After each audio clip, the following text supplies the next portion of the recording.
여러분 반갑습니다. 김덕기입니다. 자, 이번 시간에는요, 임금의 재개념 갑니다. 임금 이제 아주 쉽습니다. 임금이 뭐예요? 돈이 있죠, 돈. 간단합니다. 임금에 의해서 광의에 협의에 근로기준법에 이런 거 쭉쭉 나옵니다. 이런 내용 쭉 있는데 이거 시험에 안 나옵니다. 볼 거 없습니다. 임금의 법적 성격이 나옵니다. 그래서 임금의 노동 대가설이 있고요. 임금 이분법설이 있고요. 여러 가지 나오는데 간단합니다. 노동 대가설. 노동을 해야 주는 겁니다. 이제 큰 틀을 보게 되면요. 시험에 나오는 용어를 보게 되면 노동을 해야 주는 거. 이걸 이제 임금이고요.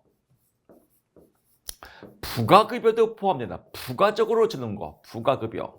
그래서 부가급여는요, 말 그대로 월급 이외에 주는 겁니다. 이것도 임금에 들어가요. 가장 대표적인 게 뭐죠? 사대보험. 직장을 다닐 때 사대보험 해주는 거, 사택 제공, 또 유급휴가, 퇴직금, 이런 것들을 부가적으로 준다 그래서 부가급여라고 합니다. 부가급여 플러스 임금 이건 이제 큰 영역이라고 보는데 여기서 노동 대가설이에요. 노동을 반드시 해야 주는 겁니다. 근데 여기서는 유급휴가는 놀아도 주잖아요. 그러니까 이거는 노동 대가가 아니잖아요. 그래서 노동 대가설이라는 말이 나오면 답이 딱 하나예요. 직무라는 건 뭐예요? 일을 할 때 주는 겁니다. 그래서 직무수당은 일을 해야 직무수당을 줘요. 자, 시험 문제 갑니다. 다음 중 임금의 법적 성격 중에서 노동 대가설에 해당하는 것은 하면 답이 직무수당입니다. 노동 대가설, 직무수당. 일을 해야 수당을 준다. 이거는 이 노동을 해야 주는 거구나. 노동 대가설. 나머지 볼 거 없겠죠. 다 끝났습니다. 시험 겁나게 재밌죠? 공부 재밌습니다. 노동시험문이 어쩌면 제일 쉽고 재밌습니다. 똑같이 나오거든요. 노동 대가설에 해당하는 것은 직무 수당이다. 끝. 이것도 볼 거 없습니다. 다 했습니다. 임금 이론에서 여기서 시험이 나옵니다. 임금 생존비설이 있고요. 임금 기금설이 있고요. 복잡하죠? 여기는 어려운데요? 안 어려워요. 멜더스라는 사람이 인구론이라는 책을 썼습니다. 아시는 분은 아시겠고 모르시는 분은 몰라도 됩니다.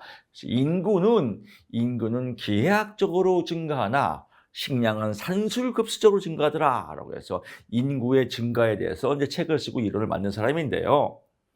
임금 생존비설. 임금은 인구에 따라서 결정된다 이겁니다. 인구에 따라서 이렇게 주장합니다. 가장 대표적인 게 중국이죠. 중국의 인건비가 싸죠. 중국 인건비 싸죠. 왜 인건비가 싸요? 인구가 많아서 그래요. 인구가 많아서 인건비가 싸요. 그러면 이렇게 일자리가 있단 말이에요. 일자리가 있으면 인구가 많아요. 인구가 많으면 임금이 올라가야 되는데 임금이 못 올라간단 말이에요. 왜요? 얘가 그만두면 그 사람이 또 올라가고 얘가 그만두면 그 사람이 또 올라가고 수평 우리 배웠죠? 수평, 루이스의 수평 이론.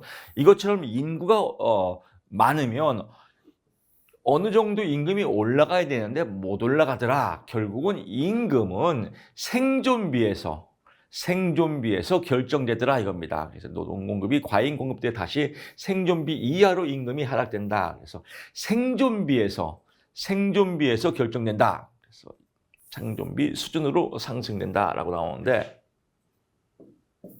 여러 가지 볼 거 없고요. 인구가 많으면 임금이 못 올라가더라. 그래서 임금은 생존비에서 결정되더라. 생존비. 그래서 이걸 임금 생존비설이라고 합니다. 임금은 생존할 만큼만 월급을 주고 그 이상 더 안 준다 이거예요. 왜? 일할 사람이 많으니까요. 그래서 생존비에서 결정된다. 임금 생존비설. 17세기 중상주의 이런 거 다 몰라도 됩니다. 스미스, 리카도, 멜더스 몰라도 되면 시험이 안 납니다. 임금은 생존비에서 결정된다. 왜? 인구 때문에 라고 나오는데 이걸 자연가격설이라고 해요. 자연가격설. 즉 자연적으로 아담 스미스의 이론, 수요와 공급에 의해서 자연적으로 결정되더라. 그래서 자연가격설, 임금 생존비설. 자연가격설 나오면 답이 뭐예요? 임금 생존비설이다. 임금은 생존비에서 결정되더라 라고 하는 겁니다. 생존비는 무엇에 의해서? 인구에 의해서. 얘도 시험에 안 나와요. 얘는 써있기 때문에요. 그럼 뭐가 나와요? 얘가 나와요. 생존비에서 인구는 자연적으로 결정되는 자연가격설이구나 라고 나옵니다. 시험 들어갑니다. 이제 여기서 우리 임금 기금설이라는 걸 몰랐잖아요. 안 배웠잖아요.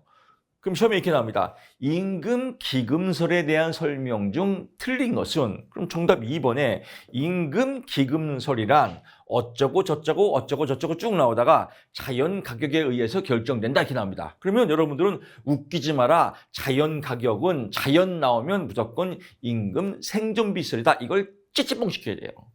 이걸 찌찌뽕 못 시키면 맨날 그만 같아요. 그럼 공부가 어려워져요. 다시 갑니다. 임금 생존비설 딱 하면 뭐가 나와야 돼요? 자연가격설이다 라고 보시고요.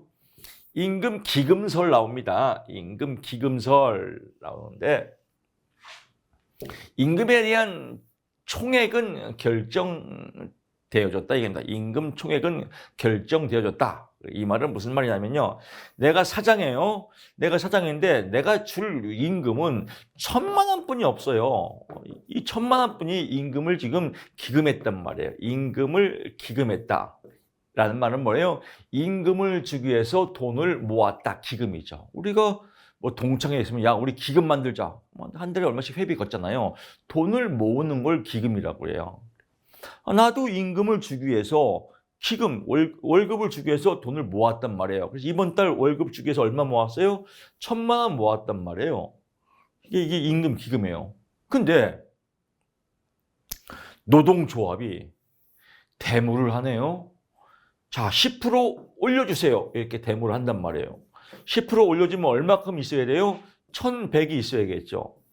근데 줄 돈이 1,000만 원뿐이 없는 거예요. 그러니까 어떻게 해요? 여기는 데모하고 알았어 10% 올려줄게. 대신에 내가 줄 돈은 1,000만 원뿐이 없으니까 10%면 1,100이니까 100만 원에 해당하는 한 명 내가 자를게.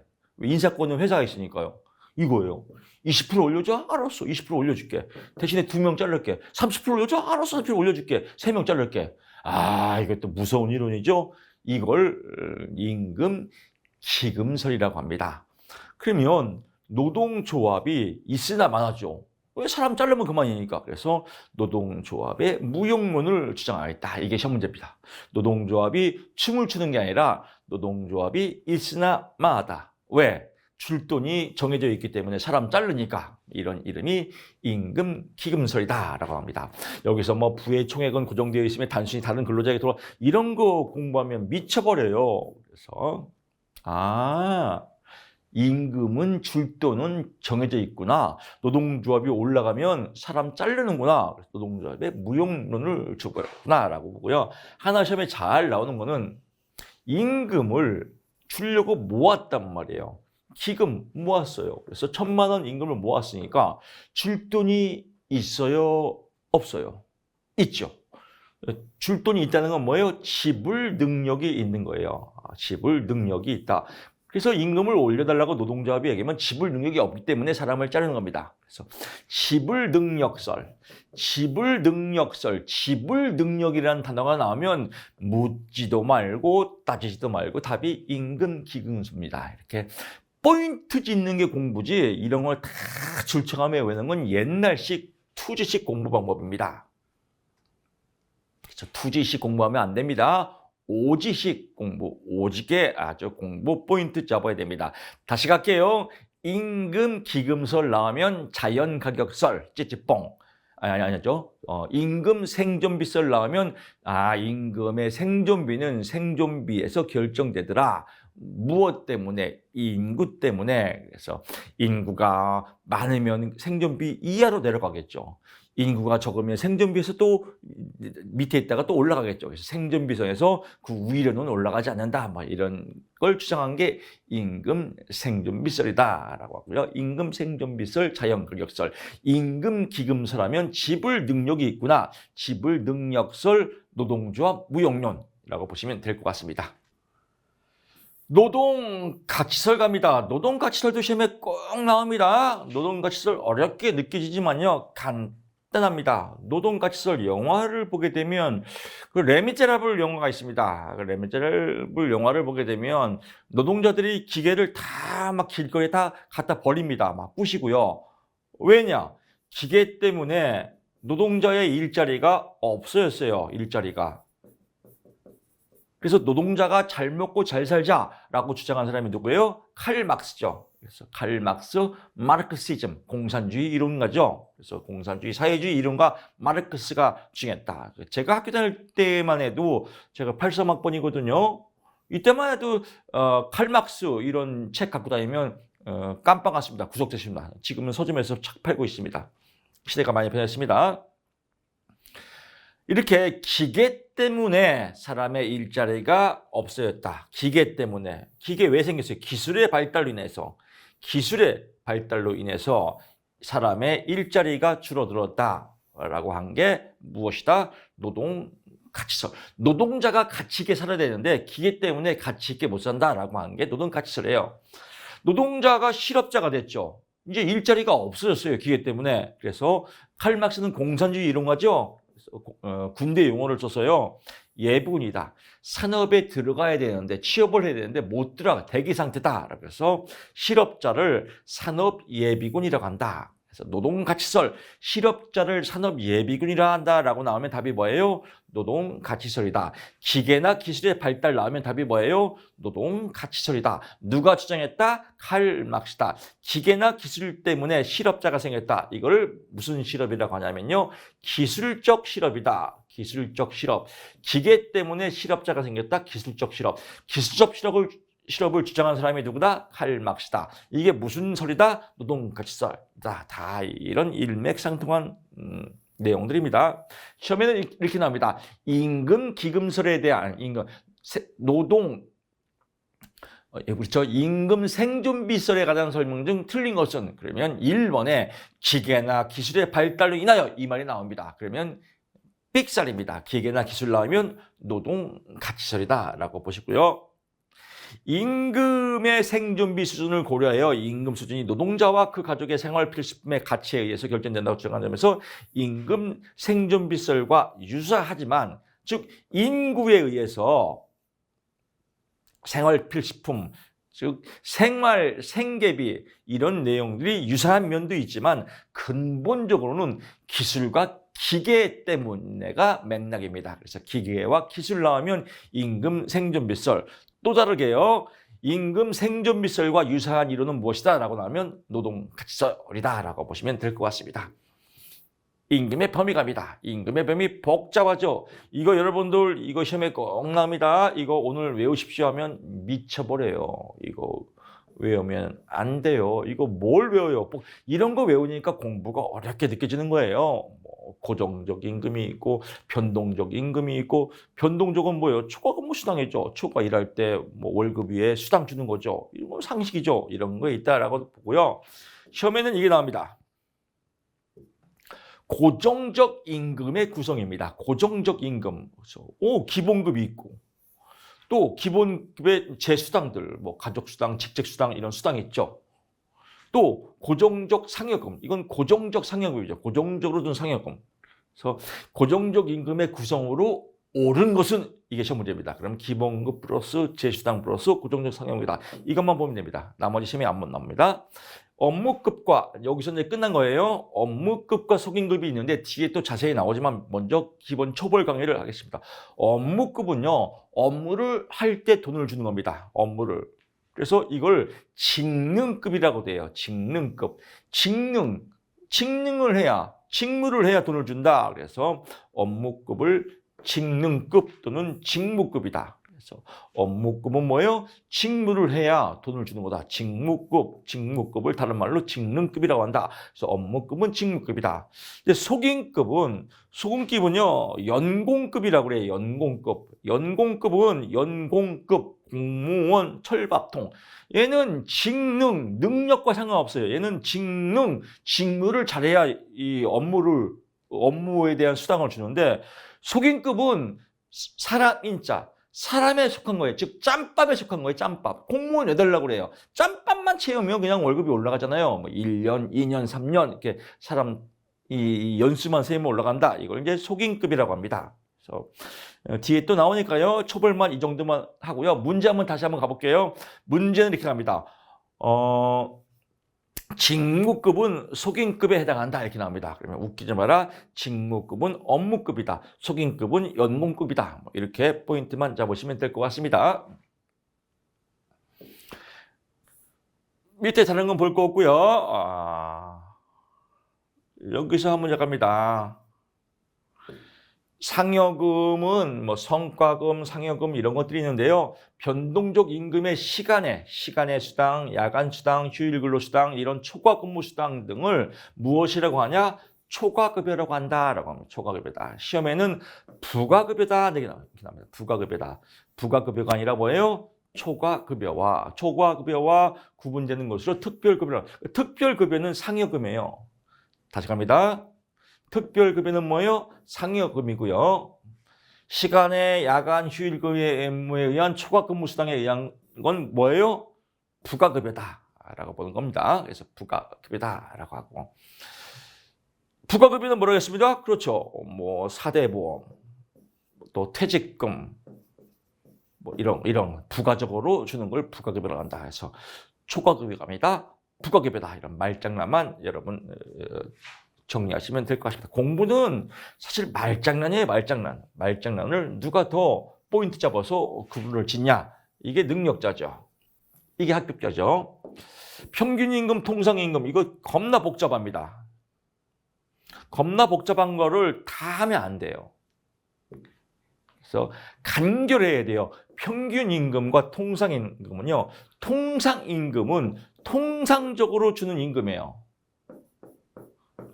예를 들면 구급 공무원에 합격을 했단 말이에요. 그래서 야 공무원 축하해. 와 너 진짜 공무원 대단해. 근데 월급 얼마 받았어? 나 이번 달 180 받았어. 공무원 그래? 이렇게 월급 180 받았어. 이렇게 얘기하는 게 통상임금이에요. 근데 평균임금은 월급 플러스 이건 이제 제 김덕희식 정의 방법입니다. 월급 플러스 부가급여다. 이렇게 생각하시면 돼요. 너 이번 달 월급 얼마 받아서? 나 180이야. 근데 180 받고 나서 그 다음에 부가급여가 여기는 뭐예요? 부가급여가 있죠. 뭐 퇴직금도 있고 휴업수당도 있고 연차휴가 수당도 있고 재보상비, 산업재해보상비, 사대보험 뭐 쭉 나오잖아요. 이런 것들도 부가적으로 받잖아요. 그래서 이런 것들을 다 받는 걸 합해서 평균임금이라고 한다. 그러니까 평균임금이 더 커요? 통상임금이 더 커요?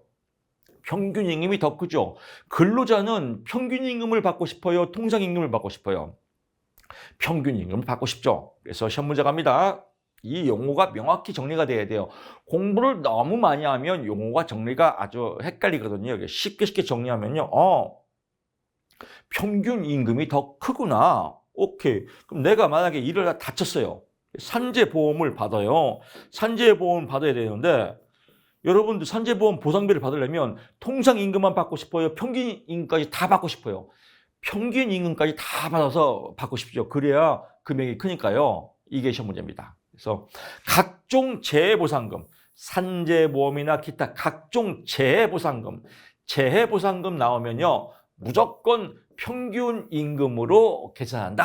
이게 시험 문제입니다. 시험 문제는 통상임금으로 계산한다 이렇게 나오는데 평균임금으로 계산한다. 이게 시험 문제입니다. 그래서 각종 재해보상금, 특히 산재보험 시험 문제 잘 나옵니다. 통상임금이 아니라 평균임금으로 계산한다. 근데 어떻게 계산하냐라고 하는 겁니다. 그래서 평균임금을 산정하여 나오죠. 평균임금을 산정하여 할 사유가 발생한 날 평균 임금을 산정하여 발생할 사유가 날이 각종 재해보상금이에요. 이럴 때 이전 3개월 동안에 그 근로자에게 지급되는 임금의 총액을 기준으로 총일수로 나눈 겁니다. 총일수. 3개월 동안에 그 근로자가 근무했던 총일수로 나눈 것을 평균 임금이라고 합니다. 시험 문제는 총월수로 나와요.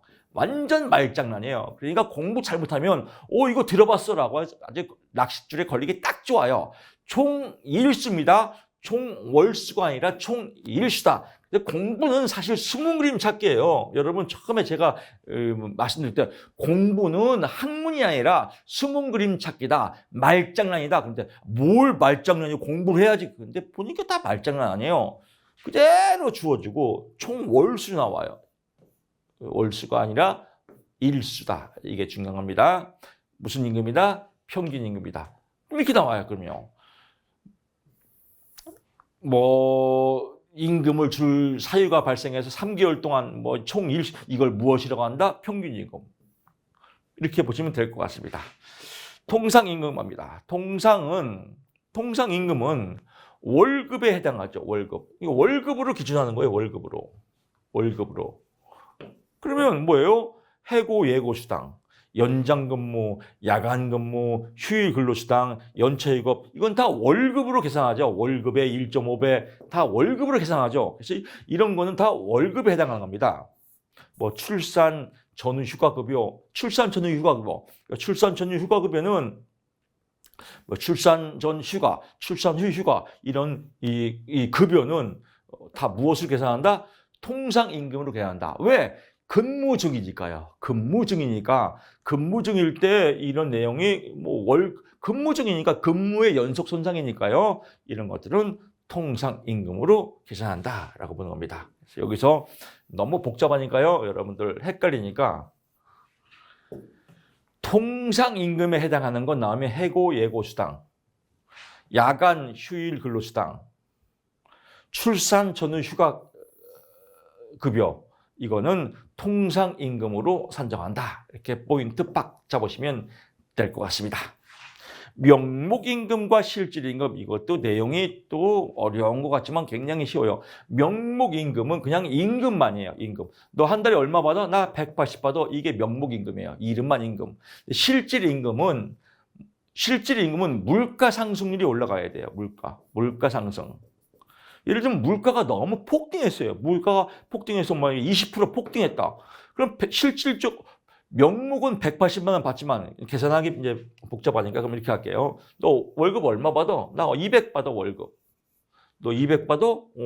200 받는데 물가가 10% 올랐어요. 그러면 실질적인 건 200 받아야 돼, 220 받아요. 220 받아야죠. 물가 상승률을 반영하면. 그래서 그냥 이름만 월급을 뭐라고 한다? 명목 임금이라고 하고요. 그 다음에 실질 임금은 물가 상승을 반영했어요. 물가 상승을 고려했다. 물가 상승을 고려했다 나오면 무조건 답이 실질 임금이다 라고 보면 되겠습니다. 나머지 볼 거 없습니다. 이런 거 다 보면 미쳐버려요. 이런 거 안 보려고 강의 듣는 겁니다. 강의 들으면 간단합니다. 공식 외울 것도 없습니다.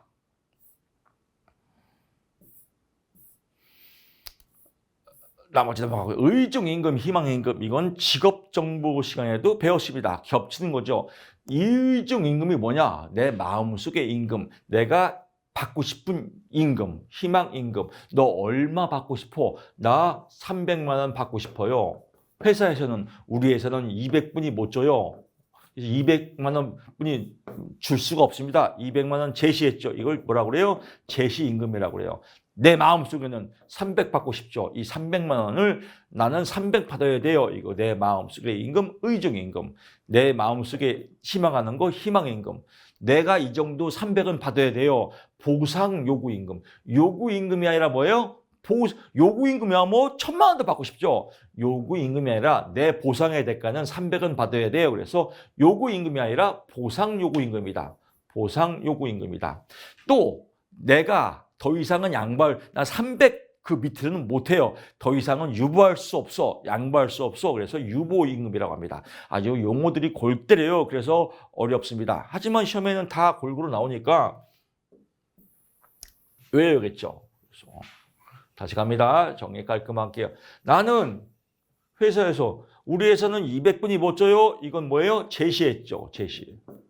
나는 300은 받아야 돼. 내 기술력으로는 300은 받아야 돼. 이건 뭐예요? 내가 희망한 임금이고 내가 마음속에 생각한 임금이고 내 보상의 대가, 보상 요구 임금이고 더 이상 양보할 수 있는 금액, 유보 임금이고 이렇다라고. 또 내 눈높이에 맞다, 눈높이 임금이라고 하고요. 이것도 시험에 나옵니다. 노동을 시장에 공급하기 위해서 노동자가 요구하는 최소한의 주관적 요구 임금. 노동자가 요구하는 최소한의 주관적 요구 임금. 나는 300은 받아야 돼, 내 기술력으로. 이렇게 해서 최소한의 주관적 요구 임금. 더 이상 양보할 수 없다. 같은 맥락이죠. 최소한의 주관적 요구 임금을 무엇이라고 합니까? 답이 의정 임금, 답이 희망 임금. 다 같은 맥락입니다. 그래서 이걸 묶어서 기억날 겁니다. 네가 먼저 까봐. 그래야 내가 만족하지. 이걸 의중 임금 충족률, 희망 임금 충족률이라고 한다. 그래서 이게 시험 문제입니다. 그래서 여기 보게 되면요, 이게 시험 문제 그대로 나온 겁니다. 의중 임금 충족률 공식으로 옳은 것은 또는 틀린 것은 이렇게 나옵니다. 그래서 의중 임금 충족률을 다른 말로 뭐라고 그래요? 희망 임금 충족률이다. 그러면 네가 먼저 까야 내가 기억나지. 네가 먼저 까봐. 제시임금 이 앞에 옵니다. 제시임금 나누기 의중임금, 다른 말로 희망임금 곱하기 100. 옳은 것은 물어보면 이게 답이고요. 틀린 것은 물어보면 앞에 희망이 옵니다. 희망임금 나누기 의중임금 곱하기 100. 공부를 어설프게 하게 되면요, 이거 책에서 봤는데, 강의 들었는데 이거는 하나만 공부해요. 내 것으로 포인트를 빡 찍어야 돼요. 활용 점점.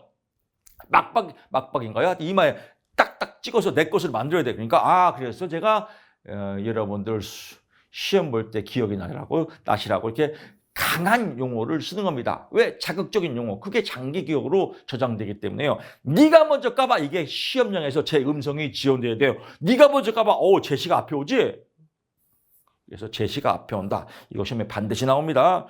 옳은 것은 나오면 이게 답이고 틀린 것은 희망 나오면 제시. 그러면 웃기지 마라. 네가 먼저 까봐. 제시가 앞에지? 라고 보시면 될 것 같고요. 이런 걸 공부해서 이게 시험 문제인데 이런 걸 공부하니까 헛발질하는 거예요. 이런 건 볼 필요가 없어요. 다만 최소한의 주관적 요구임금을 희망임금, 의증을 한다라고 보면 될 것 같고요. 최저임금제도에 의의갑니다. 최저임금제도 지금 기준으로 해서 2022년도입니다. 그래서 2022년도 최저임금은 이거 시험에 반드시 나옵니다. 9,160원이다 라고 나오고요. 그동안에 예를 들면 허를 찔러요. 또 얘만 외워서 또 당황하는 분들 많이 있었습니다. 작년 시험 문제는요, 갑자기 해당 연도가 아니라 그전 연도를 물어보더라고요. 그러니까 갑자기 시험에 2021년도는 또 이렇게 물어볼 수 있거든요. 2021년도는 얼마예요? 8,720원이다. 이거 두 개 다 외워야 됩니다. 시험에 이게 나올지 모릅니다. 갑자기 여러분들 2021년도 나오면 이거 외우는데 당황하셨어요? 이렇게 나올 수 있거든요. 그래서 2022년도 9,160원, 2021년도 8,720원 두 개 다 외우셔야 되고요. 하나 서비스로 최저임금법은 1986년도에 제정되고 88년도 1월 1일부터 시작해서 88년 1월 1일 실시해서 이 세 가지만 외우시면 될 것 같습니다. 최저임금제의 목적은 소득 분배 개선, 노동력 질적 강화 상식입니다. 기업의 근대화를 촉진한 겁니다. 그래서 기업은 저임금에 기초한 전근대적 경영이 더 이상 불가능. 전근대적인 옛날 방식이에요. 투자식 방식. 그래서 전근대적이 아니라 근대화를 촉진하였다라고 나오는데 시험에는 이렇게 나옵니다. 기업의 전근대적 경영 촉진 이렇게 나옵니다. 그래서 전근대 경영, 전근대가 아니라 근대다. 근대 먹자 맛있게. 전근대는 아니요. 근대 먹자. 그래서 근대화다. 기업의 근대화지 전근대화는 아니다. 포인트만 잡으시면 될 것 같고요. 나머지는 또 볼 거 없습니다. 상식적인 내용이고요. 참고로 산업평화가 유지된다 이 말은 뭐냐면요. 최저임금 월급 올려주니까 뭐예요? 노동자들이 만족하니까 데모 안 한다. 그래서 평화가 온다. 산업평화가 유지된다. 즉 데모 안 한다. 이런 말입니다. 최저임금의 부정적 효과는 뭐냐면요. 최저임금을 올리니까 기업주 입장에서 사람을 안 뽑죠. 그래서 앞에서 기본 베이스가 다 깔렸기 때문에 사람을 안 뽑죠. 왜? 임금이 비싸니까. 그래서 고용이 감소한다. 또 실업이 증가한다. 노동시장 내에서 차별이 된다라고 나오는데 그렇죠. 노동 생산성이 낮은 저숙련 근로자, 임시직 근로자, 청년 또는 고령 근로자 차별이 생긴다라고 보고요.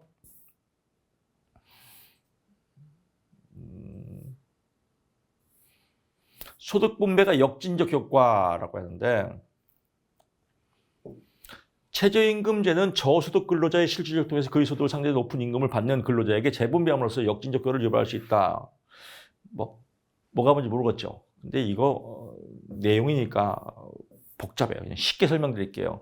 소득 분배의 역진적 효과는요. 소득 분배를 하려고 최저임금을 했는데 최저임금은 저임금을 올려주는 거잖아요.